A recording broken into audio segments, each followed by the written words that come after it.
Hey guys, Fatiguu here, and today I'm continuing the series that I kind of left off a little while ago when I explored wetlands. Remember that? Yeah, pretty much. So now I'm touring the new zones of Azeroth, and right here we have Southern Barrens. So what you just saw was the Alliance Fort in Southern Barrens, Fort Triumph. So, as you all know, from the Cataclysm, the Barrens was split into Northern Barrens and Southern Barrens, and normal Barrens. Yeah, well, I guess it is because Northern Barrens is kind of normal compared to Southern Barrens. Northern Barrens is still a lot like the old Barrens, got a lot of similar quests, a lot of similar towns, and Southern Barrens is kind of like the new zone. It's got alliance and horde conflict. Right here, we see the Horde Fort in Southern Barrens, Desolation Hold. Now, has anyone besides me ever noticed that all the alliance forts have really valorous, glorious names like Stormwind City, Ironforge, and the Horde have Orgrimmar, Desolation? I don't know. I just noticed that because the Horde are more destructive. So there's pretty much a scar all throughout Southern Barrens from obviously Deathwing going all over the world and going apeshit over everything. Like, he didn't spare anything. And excuse me if my camera's a little bit laggy. It was getting a little bit laggy for some reason when I was loading the mobs and I tried to get all cinematic-y and zoom in all the way on my character. Go figure, right? Try to get some good angles, try to get some good shots for you guys, make it all nice and clear, and it's like, oh, by the way, I'm gonna decide to lag. What you're doing here is seeing some artsy shots of me just doing some loops around the gate to Thunderbluff. I thought this gate was pretty cool. I'm sure when you have a quest to come to Southern Barrens, if you were to come here from Thunderbluff, that gate would open in the most epic way imaginable.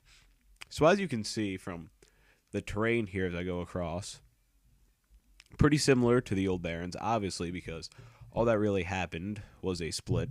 So it's still the same terrain, but obviously, because of Northern Barrens and Southern Barrens, it's just split into two zones now. But a really big change in terrain here was this little overgrown patch of rainforest.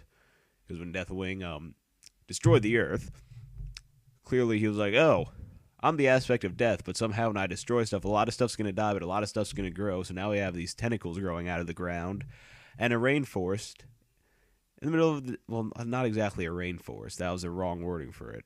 But we will just categorize this as the rainforest because I can't think of a better word to use right now. Hip hip hooray.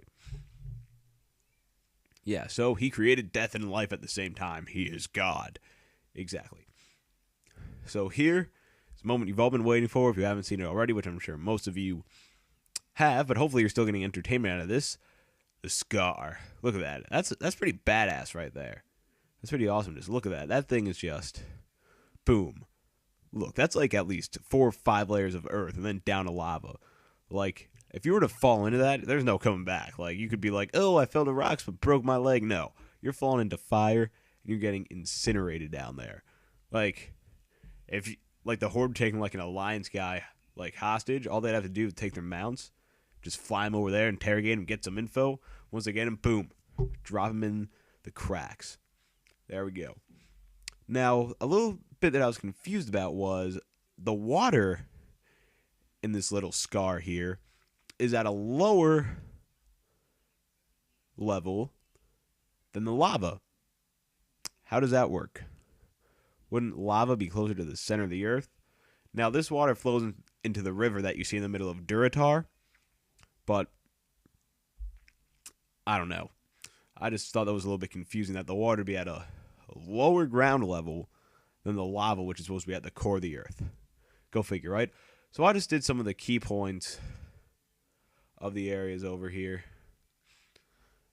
And, of course, it would not be complete without a Dwarven expedition, because an Alliance quest hub, a barren wasteland, needs a Dwarven expedition for more pointless shit that dwarves don't really need. But of course, no expedition is complete without Trogs. Yes, ladies and gentlemen, the Trogs are in fact everywhere, even in the new Barren zones. No matter what Deathwing does, he can kill everything, he can put a scar on the earth, but he can't seem to get rid of these damned Trogs that are so annoying. Go figure. Of course, no dwarven area is complete without a gnomish airplane, because every dwarf needs his gnome. So I decided to go explore inside of here a little bit. And what we find in here, as I'm still walking in the first person, hooray for artsiness. I'm a dwarf, so it's very short, so this is probably a bad move, but we see an artillery garage. So I haven't done any quests here, so post in the comments if there's like awesome quests related to this, because I think that could have potential for some awesome quests. So that was my tour of Southern Barrens. We're coming to an end here, guys. Thanks for watching. If you haven't visited my channel yet, please go ahead and do that. And please rate, comment, and subscribe. See you guys later.